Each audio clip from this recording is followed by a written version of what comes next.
Hello everybody, I'm Lorii Abela, your soulmate expert and Asian matchmaker. Welcome to tonight's episode of Matchmaker Secrets, where we talk about love, dating, and relationships, and of course matchmaking. So today we're going to be talking about how it can be a hassle if your family members are meddling in your relationship. So this is in relation somehow with the recent episode of the family of Kaloyulo, who actually won the Olympics, because it was a big sensation that the parents were actually not amenable with having Chloe San Jose as the girlfriend of their child. But obviously that's their problem. But we want to make sure that you have some tips in order to navigate such situation, just in case that there's some meddling going on. Obviously, this usually happens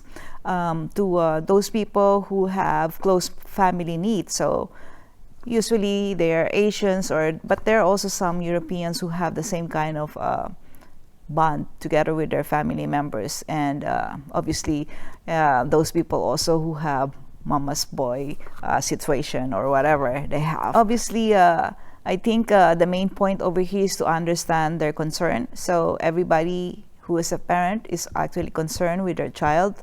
They want to make sure that their child is getting the best for themselves, and so they're concerned, just a legitimate concern that every parent have as far as their children is concerned. So just listen to them and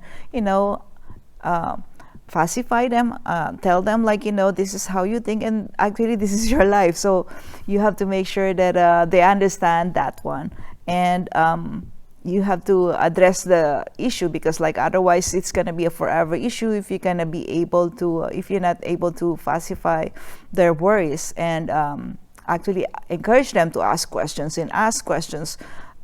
so that you have a better understanding, and you have their point of view noted. You have to acknowledge their perspective, because things are not going to be always the same thing as far as your point of view. So the other thing that I want you to note is that you have to set boundaries. So if you are communicating clearly, then you will be able to identify, okay, this is my personal life, and then this is where I have made the decision.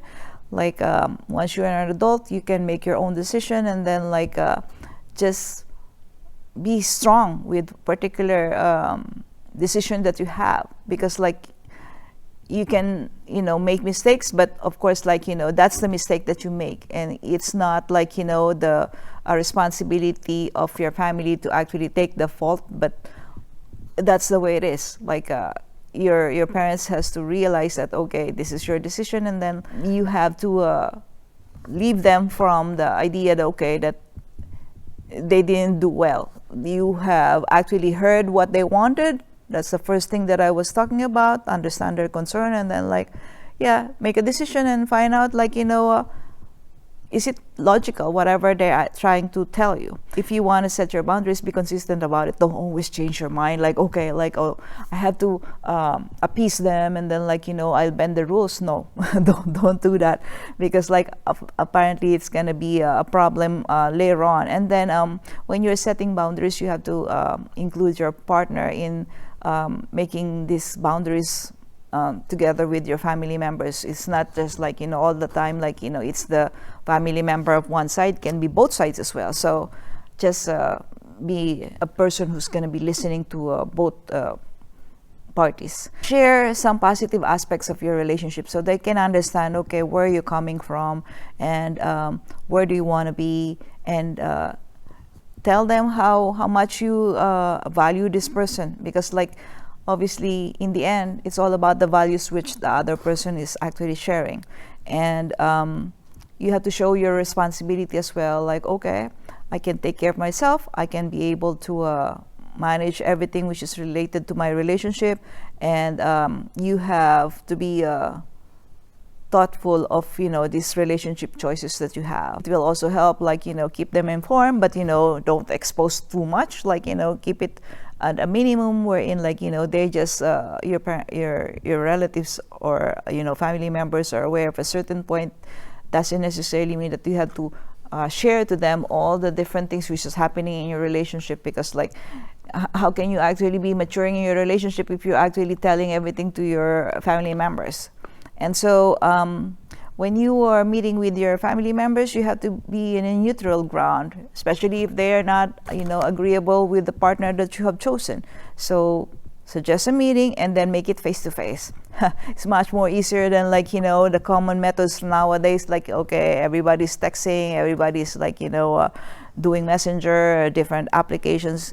It's better if you can see how did they have their facial expression. It's different when you are just texting. You don't see their faces, so it's different situation, because you don't even know the tone of the voice. Those are the ones which are actually main important factors, the tone of the voice, and then also the voice quality, as well as how do you see them, and then also understand the values of the other person, because your parents had different generation and you have a different generation, so they might be conservative. I'm sure you have heard that, oh, they're a different generation, so just accept that you have a different point of view, because you are adjusting to whatever is the particular culture that you have right now where you are living at, and your parents are from way back,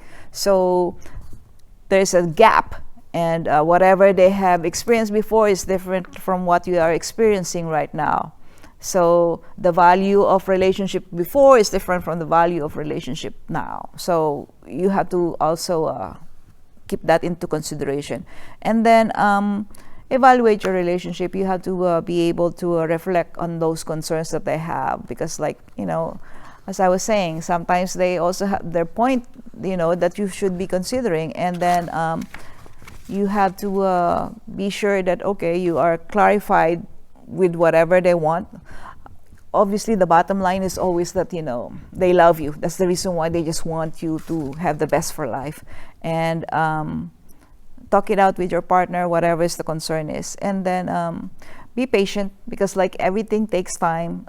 Give them time in order to analyze what you have told them as well, once you have actually have the conversation, and then lead by example, and avoid confrontation, because what's the use of being in always an argument? You don't want that. So just be clear out there. Once you have set your boundaries, everything hopefully will actually be set and no more confusion. Of course, you have to prioritize your relationship, so you have to stay united with your values and then your beliefs, and then you communicate and focus on your happiness, because your happiness cannot be reverted back. So you have to start now. Every day you have to always feel okay, this is where I'm gonna be happy, and so that's your plan. Don't worry about fulfilling the expectation of other people, because those are their expectation, not your expectation.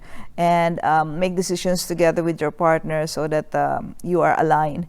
And if you need help, seek each other's help, because that's the only way that you can actually support each other. But of course, there's always counseling. If you need counseling, just look for somebody that you can actually go to. And you can also, if it's not major issue, you can always talk to your trusted friends and have a support network.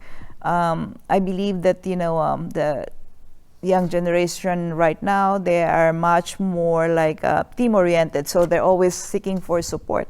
So it's different from the older generation, wherein okay, I can manage this, I can take care of it, oh, don't worry about it, and then they crash, because they didn't really actually realize, okay, they need help, they just want to do their own thing, and then it's not helping them, and then it's just a time bomb waiting to explode. Notice the difference between the generation gap, and know that you can meet halfway to make things work, and then of course know that you can always express love to your parents, or your relatives, or even siblings who are not understanding you. Yeah, express your love so that they will know that, okay, it's not because you're just favoring your girlfriend or your future wife it doesn't necessarily mean that you don't love them anymore. You know, that's just like what is missing for them. Like, you know, you have to voice it out. You have to express it, because otherwise they will not have any clue. The older generation have no idea like how to express much of what they feel, but you know, if you will start it and initiate it, they will understand, okay, this is how my child feels about, you know, me. And then, like, you know, I know that they have made a decision in order to have their own relationship right now. Yeah. And for the parents out there, like, you know, while you're still listening, I want to make sure as well that, you know, if you have raised your children close enough to you, they will not like think about negativity about you. They will always acknowledge that you are the person who actually is going to be there for them for the rest of their lives, because like you were the ones who actually, you know, raised them up. Doesn't necessarily mean that they don't love you. They're there for you. And then if worst case scenario, something bad happened, they're still gonna be the person that you can count on, because family is always family. That's all for today. So I hope that, you know, I have given light for those people who have different problems. If you are in a relationship and you've been in a relationship for a while, we want to have you over here, because maybe you have some nuggets to share as far as, like, you know, successes you have. And if you are in a love, dating, and relationship industry, we want to have you over here. And if you are still single and wondering how to navigate love, we want to also have you over here, because, you know, we can work things out to figure out how can you actually navigate this complicated world of love, dating, and relationship. So I see you soon. You take care, and bye-bye, folks.